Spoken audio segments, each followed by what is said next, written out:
बिस्मिल्लाहिर्रहमानिर्रहीम। हज़रत मूसा अलैहिस्सलाम का किस्सा। क़ससुल अंबिया भाग 15।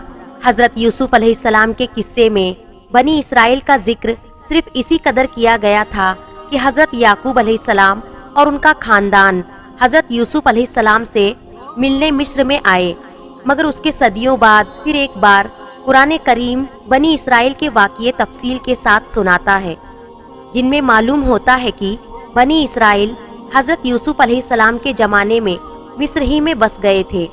तौरात से और तफसील मालूम होती है, और ये भी कि हज़रत यूसुफ अलैहिस्सलाम ने फ़िरौन से अपने बाप और ख़ानदान के लिए अर्ज़ जाशान तलब की, जो फ़िरौन ने खुशी खुशी उनके सुपुर्द कर दी।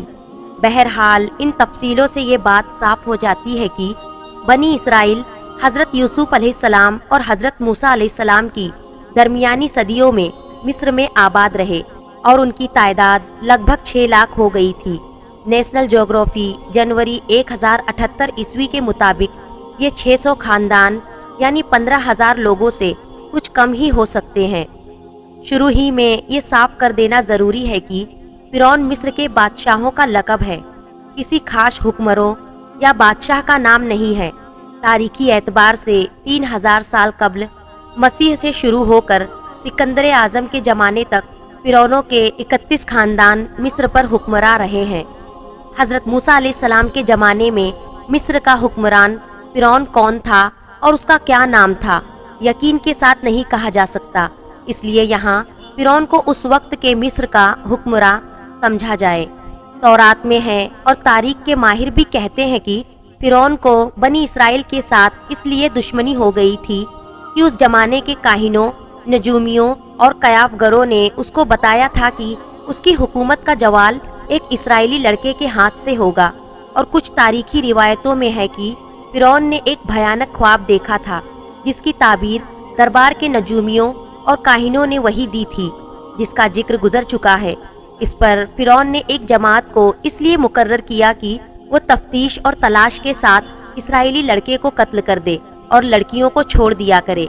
हज़रत मूसा अलैहिस्सलाम का नसब कुछ वास्तों से हज़रत याकूब अलैहिस्सलाम तक पहुँचता है। उनके वालिद का नाम इमरान और वालिदा का नाम युकाबुत था। इमरान के घर में मूसा अलैहिस्सलाम की पैदाइश ऐसे ज़माने में हुई जबकि फ़िरौन इसराइली लड़कों के कत्ल का फैसला कर चुका था। बहरहाल ज्यों ज्यों करके 3 माह तक उनके पैदा होने की किसी को मुतलक खबर न होने दी। इस सख्त और नाजुक वक्त में आखिर अल्लाह ताला ने मदद की और मूसा अलैहिस्सलाम की वालिदा के दिल में ये बात डाल दी कि एक ताबूत की तरह का संदूक बनाओ, जिस पर राल और रोगन पालिश कर दो ताकि पानी अंदर असर न कर सके, और उसमें उस बच्चे को हिफाजत से रख दो, और फिर उस संदूक को नील नदी के बहाव पर छोड़ दो। मूसा अलैहिस्सलाम की माँ ने ऐसा ही किया, और साथ ही अपनी बड़ी लड़की मूसा की बहन को लगाया कि वह इस संदूक के बहाव के साथ किनारे किनारे चलकर संदूक को निगाह में रखे और देखे कि अल्लाह उसकी हिफाजत का वादा किस तरह पूरा करता है, क्योंकि मूसा अलैहिस्सलाम की वालिदा को अल्लाह ताला ने ये बशारत पहले ही सुना दी थी कि हम इस बच्चे को तेरी ही तरफ लाकर देंगे और ये हमारा पैगंबर और रसूल होगा। हज़रत मूसा अलैहिस्सलाम की बहन बराबर संदूक के बहाव के साथ साथ किनारे किनारे निगरानी करती जा रही थी कि उन्होंने देखा संदूक तैरते हुए शाही महल के किनारे आ लगा, और फ़िरौन के घराने में से एक औरत ने खादिमों के जरिए उसको उठवा लिया और शाही महल में ले गई।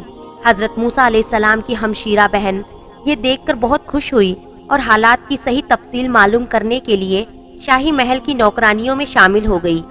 यहाँ ये बात हो रही थी, उधर हज़रत मूसा अलैहिस्सलाम की वालिदा लतीफ़न रोवी की इंतज़ार में आंखें फैलाए हुए थी कि लड़की हज़रत मूसा अलैहिस्सलाम की बहन ने आकर पूरी दास्तान कह सुनाई और कहा कि अब तुम चलकर अपने बच्चे को सीने से लगाओ और आंखें ठंडी करो और उसका शुक्र अदा करो कि उसने अपना वादा पूरा कर दिया। इस तरह अल्लाह ताला ने हज़रत मूसा अलैहिस्सलाम की परवरिश का पूरा इंतज़ाम कर दिया। हज़रत मूसा अलैहिस्सलाम एक अरसे तक शाही तबीयत में बसर करते करते जवानी के दौर में दाखिल हुए तो निहायत मजबूत, कड़ियल और बहादुर जवान निकले। चेहरे से रौब टपकता और बातों से एक खास वकार और अजमत को शान शाहिर होती थी। उनको ये भी मालूम हो गया था कि वो इसराइली है और मिस्री खानदानों से उनकी कोई रिश्तेदारी नहीं है। انہوں نے یہ بھی دیکھا کہ بنی اسرائیل پر بڑے ظلم ہو رہے ہیں اور وہ مصر میں بڑی ذلت اور غلامی کی زندگی بسر کر رہے ہیں۔ یہ دیکھ کر ان کا خون کھولنے لگتا اور موقع موقع سے عبرانیوں کی حمایت و مدد میں پیش ہو جاتے۔ ایک بار شہری آبادی سے ایک کنارے جا رہے تھے کہ دیکھا ایک مصری ایک اسرائیلی کو بیکار کے لیے گھسیٹ رہا ہے۔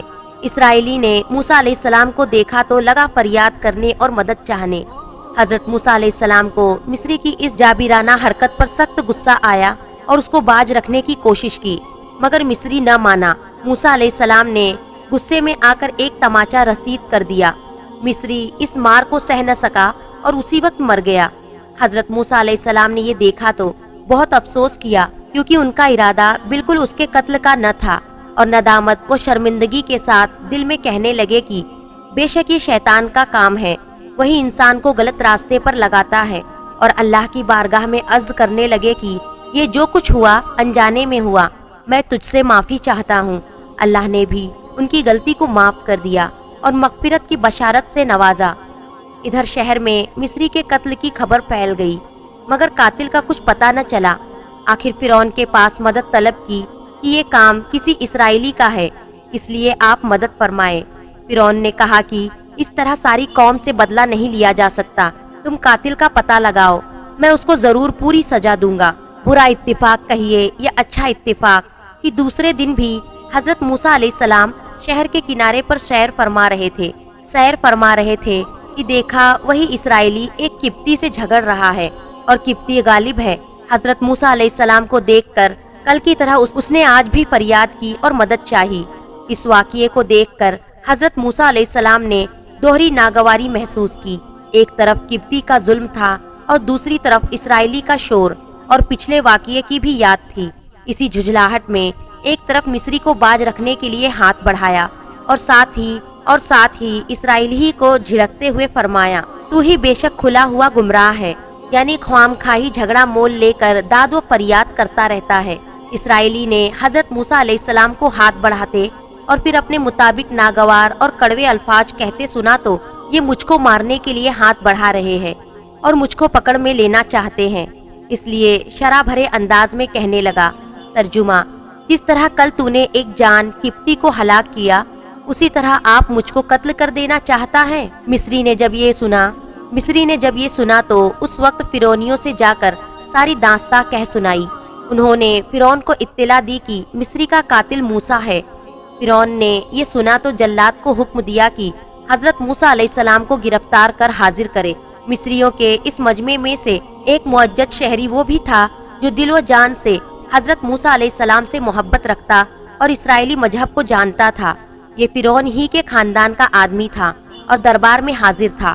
اس نے فرعون کا یہ حکم سنا تو فرعونی جلاد سے پہلے ہی دربار سے نکل کر دوڑتا ہوا حضرت موسیٰ علیہ السلام کی خدمت میں حاضر ہوا اور اس نے سارا قصہ بیان کیا اور ان کو مشورہ دیا کہ اس وقت مصلحت یہی ہے کہ خود کو مصریوں سے نجات دلائیے اور کسی ایسے مقام پر ہجرت کر جائیے جہاں ان کی پکڑ نہ ہو سکے۔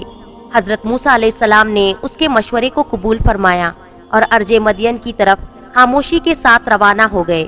انشاءاللہ قصص الانبیاء کے اگلے بھاگ میں حضرت موسیٰ علیہ السلام کی شعیب علیہ السلام سے ملاقات اور ان کی بیٹی سے آپ کا نکاح کا ذکر تفصیل سے کریں گے۔